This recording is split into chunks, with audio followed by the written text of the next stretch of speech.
今次係會示範一下點樣去大陸做退貨，響速遞公司落單嘅時候快速填寫寄件人同埋收件人嘅資料。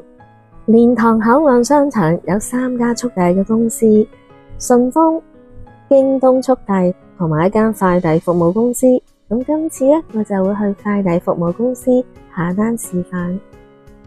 咁大家可以留意一下，喺大陸好多嘅餐飲速遞公司都會設有免費嘅 WiFi 俾客人使用嘅。咁所以如果你哋去到突然間發現自己冇數據啦，咁又想同人聯絡嘅話，我就試過企喺餐廳門口，然之後登入佢嘅免費 WiFi， 咁就可以緊急咧用微信同朋友聯絡啦。咁我今次去呢個快遞服務公司，咁佢咧成個 counter 就係打橫嘅，咁所以去到嘅時候就見到邊一個員工得閒咧，你就揾佢幫手，或者有啲人喺旁邊排隊。而我咧就慣性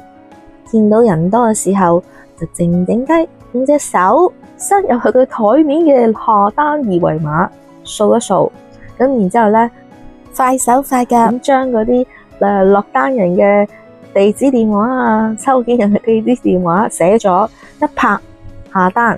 咁變咗咧佢個機咧就會收到邊一個完成得快咧，就會自動編一個郵籤出嚟，然之後員工咧就會嗌名啦。陳小明，咁或者佢話係我，咁我呢個係一個偷雞快捷落單嘅方法。所有嘅物品唔需要包裝，因為職員咧就會小心檢查一次，咁而且咧佢哋都會提供包裝盒，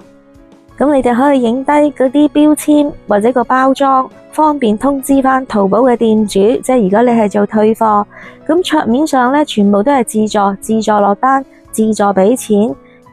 咁至於收費咧，就會按實際嘅重量同埋你寄去邊一個地區，咁佢個店鋪嘅旁邊咧都會貼住晒呢啲咁嘅收費。呢度都有代收淘寶。咁如果大家仲有唔明，可以參考我嘅播放清單，裏頭咧有一欄咧就係做咗一個關於淘寶菜料相關嘅教學。咁如果大家睇完都係唔明嘅話，歡迎你哋留言。我會盡量為你哋解答。好多謝大家觀看我嘅視頻，如果喜歡，歡迎你哋免費訂閱。如果覺得資料有用，記得分享俾你身邊嘅朋友仔。下期再見，拜拜。